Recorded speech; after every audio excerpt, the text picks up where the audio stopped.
Hi friends, ఎలా ఉన్నారంతా? బాగున్నారా? పాలకోవ prepare చేద్దామని చెప్పేసి అది కూడా ఫుల్ ఫ్యాట్ క్రీమ్ మిల్క్ లేకుండా అంగన్వాడీ పాలతో అయితే తయారు చేశాను. ఎలా వచ్చిందనేది వీడియో లాస్ట్ వరకు చూడండి, మీకే తెలుస్తుంది. స్వీట్ షాప్ స్టైల్లో పాలకోవని అంగన్వాడీ పాలతోనే ఎలా ప్రిపేర్ చేసుకోవాలో సింపుల్ టిప్స్తో అయితే ఈ వీడియో చేస్తున్నాను. ఇంతకీ అంగన్వాడీ పాలతో పాలకోవని పర్ఫెక్ట్గా ఎలా ప్రిపేర్ చేసుకోవాలో చూసేద్దామా? Let's get in to the video friends. Audio Jungle.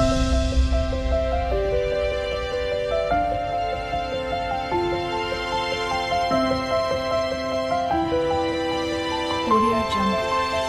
ముందుగా దీన్ని ప్రిపేర్ చేయడం కోసం నేనైతే ఒక 1.5 లీటర్ పాలు అయితే తీసుకున్నాను. అది అంగన్వాడీ పాలు అయితే తీసుకున్నాను, 1.5 లీటర్ పాలు. ఇప్పుడు ఈ 1.5 లీటర్ పాలతో పాలకోవ ఎలా ప్రిపేర్ చేయాలనేది సింపుల్గా ఇంట్లోనే ఎలా చేయాలని చూసేద్దాము. ముందుగా స్టవ్ వెలిగించి ఒక ప్యాన్ అయితే పెట్టుకోండి. అది కాస్త మందంగా ఉండేలా చూసుకోండి. నాన్ స్టిక్లో అయితే అడుగంటేసి సరిగా రాదు, కాబట్టి మందంగా ఉండే ప్యాన్ అయితే తీసుకోండి. ఇప్పుడు ఈ 1.5 లీటర్ పాలు అనేవి మనకి హాఫ్ క్వాంటిటీ, మనం తీసుకున్న మొత్తం పాలు హాఫ్ క్వాంటిటీ వచ్చే వరకు వీటిని బాగా మరగనివ్వాలి. మంట మీడియం ఫ్లేమ్ మీద ఉంచే పాలను మరగనివ్వాలి.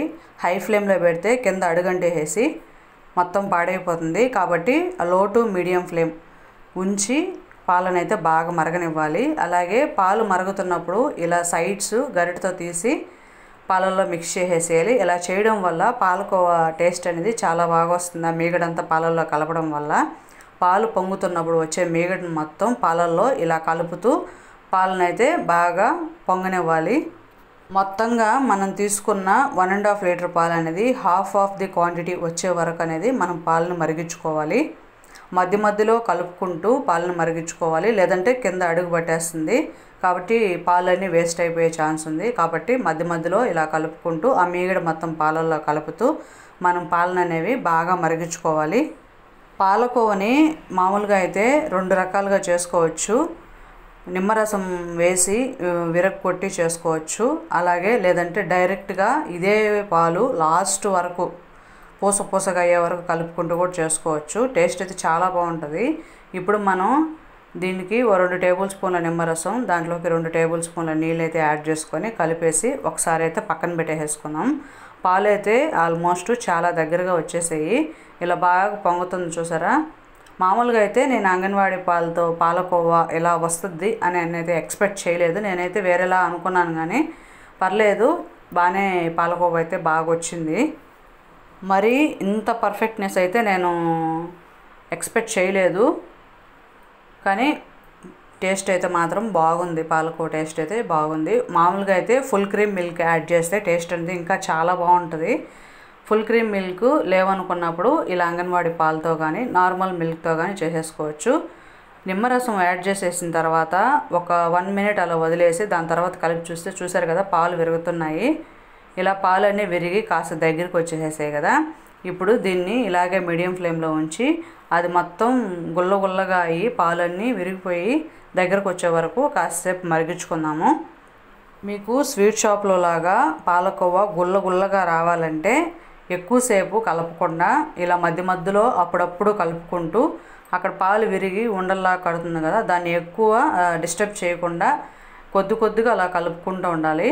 ఇప్పుడు దీంట్లోకి నేను ఒక చిన్న కప్పుతో ఒక ఫుల్ కప్పు చక్కెర అయితే తీసుకున్నాను. దీన్ని ఒక్కసారిగా వేయకుండా కొంచెం వేసుకొని కలుపుకోవాలి. ఒక్కసారిగా వేయడం వల్ల ఇంకా పాలు అనేవి బాగా పలచబడిపోయి అది దగ్గరికి రావడానికి చాలా టైం పడుతుంది. కాబట్టి ఒకసారి వేసుకొని కాస్త గ్యాప్ ఇచ్చిన తర్వాత మిగిలిన చక్కెర కూడా మళ్ళీ వేసుకోవాలి.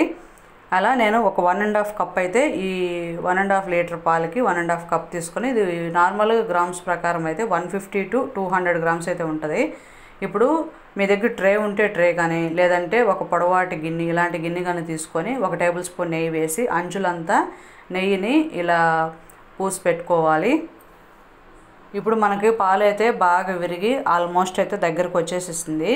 ఇప్పుడు దీన్ని ఇలా బాగా కలుపుకొని మనం దీంట్లో కాస్త నెయ్యి అయితే యాడ్ చేసుకోవాలి. అప్పుడే ప్యాన్ నుంచి సపరేట్ అవుతుంది. దానికంటే ముందుగా 1 టేబుల్ స్పూన్ యాలకల పొడి అయితే యాడ్ చేశాను. దీనివల్ల ఫ్లేవర్ చాలా బాగుంటుంది. అలాగే ఒక 2 నుంచి 3 టేబుల్ స్పూన్ల నెయ్యి అయితే వేసి బాగా కలుపుకోవాలి. ఇలా నెయ్యి వేయడం వల్ల టేస్ట్ చాలా బాగుంటుంది. అలాగే పాలకోవ అనేది ప్యాన్కి అతుక్కోకుండా ప్యాన్ నుంచి సపరేట్ అయ్యి టేస్ట్ అయితే చాలా బాగుంటుంది. మీకు ఇంకాస్త కలర్ కావాలంటే దీన్ని ఇంకాసేపు బాగా ఇలా కలుపుతూ కుక్ చేసుకుంటే కాస్త బ్రౌన్ కలర్లోకి వస్తుంది. లేదంటే ఈ స్టేజ్లోనే తీసేసి బౌల్లో వేసేసుకొని మొత్తం సపరేట్ చేసేసుకోవాలి. ఇప్పుడు మొత్తం మనం ప్రిపేర్ చేసిన పాలకోవనంతా ఇలాంటి బాక్స్లో వేసి ఇలా మూత పెట్టే విధంగా ఉండేలాగా చూసుకోండి.